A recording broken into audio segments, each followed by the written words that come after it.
Today's question of the day comes from Lauren in Missouri. Yeah, she says, I listen daily and hear the phrase, don't listen to broke people quite often. What is the Ramsey definition of broke so we know who in our circles not to listen to? I love this question. Well, broke people, for me, a broke person is somebody who is not financially responsible. And you see that as the fruit in their lives, right? They may have cars in their driveway. They may have the house that's next to yours and they're your neighbor, but you get the sense that they're not managing their money properly.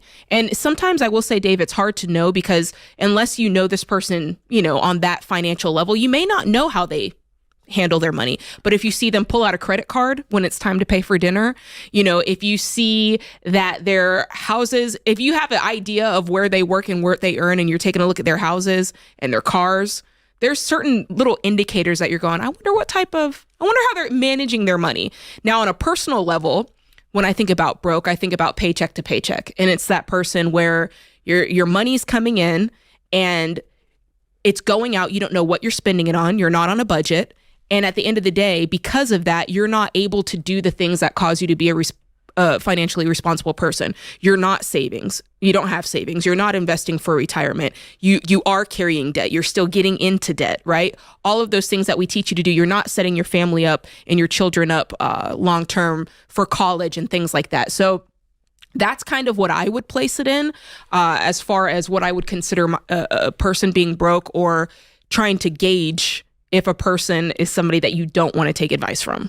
Wealth is not income. Wealth is not appearance. So if you're bling bling, you got a purse that costs more than most people's kids, you are driving cars that don't fit the neighborhood, meaning they're too nice. You got two $60,000 cars sitting in front of a $400,000 house. You're broke. And if all your vacations are so nice they're on your Facebook page, you're living. You're trying to put on the dog, as we say in Tennessee. You're trying to look like you're something you're not. That is not the definition of wealth. Tom Stanley, who wrote the book Millionaire Next Door, before he passed away, he wrote another book called Stop Acting Rich. Broke people act rich and aren't. Yeah, they're trying too hard. I hesitate to do this because I got a sweet young man sitting here in the lobby with a great cowboy hat on. But in Texas, they say, big hat, no cattle. That's broke, okay? A lot of talk, no money. A lot of putting on the airs, no money. So wealth, by definition, is net worth. What you own minus what you owe is your net worth. And so if you make $2 million a year and you have nothing in net worth, you're broke. You spend all of it. That's what it amounts to. And so it's not income, and it's not what people, it's not stuff that you show on Instagram. And here's the thing. Most people that aren't broke don't give a crap what you think. Broke people care deeply about what you think. And so that comes into, because that's why broke people are always giving you advice, because they're afraid that you're going to outpace them because you're doing smart things.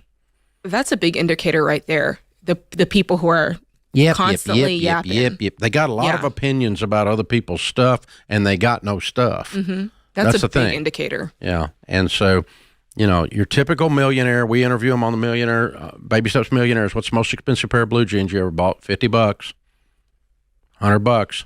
Mm-hmm.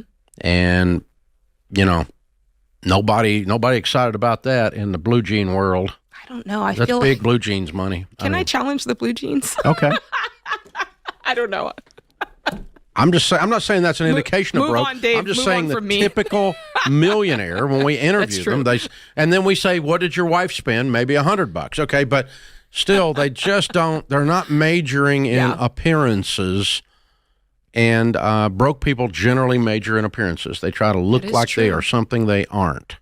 And then they have opinions about your money that are unsolicited. You didn't even ask, but they got a lot to say about it.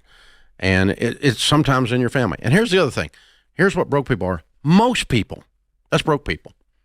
78% of Americans live paycheck to paycheck. That's 8 out of 10 houses on your street are spending everything they make to stay afloat. Wow. So what's a broke person? Most people. That's broke people. Most people. When you pull up a stoplight and 5 nice cars sitting around you, you're looking at 5 car payments. Man. You're not looking at a millionaire that rolled up there. You know, he's sitting in a $56,000 pickup truck. Yeah. With a dadgum $854 payment on it. But by God, I got me a truck.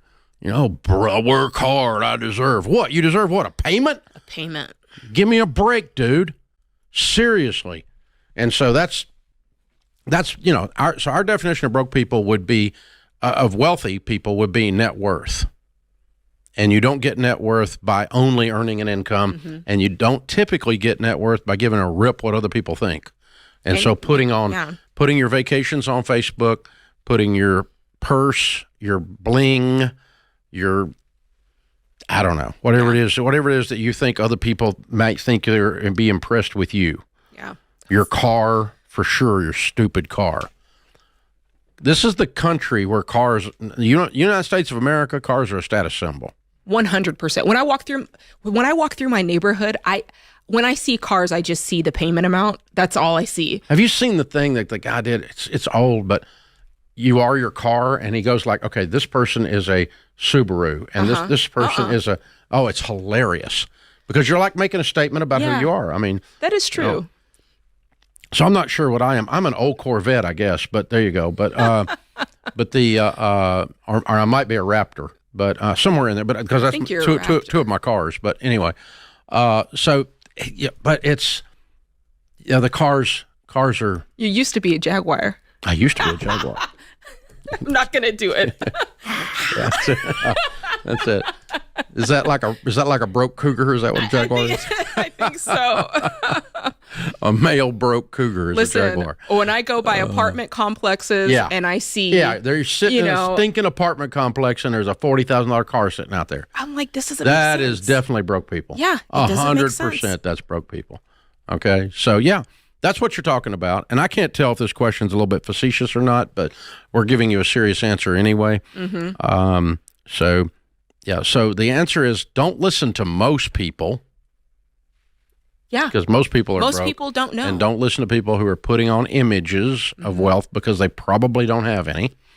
And really, you get to know someone well enough, you actually know what their net worth is. You go, this guy's 35 years old, he's got a $2 million net worth. Okay, that's a guy you can listen to. Yeah, and when you line that up, that person is not spending the way you think that a, quote, rich person should spend. No. They're just not. They don't. There's a reality to it where it's like, hey, this money is in investments.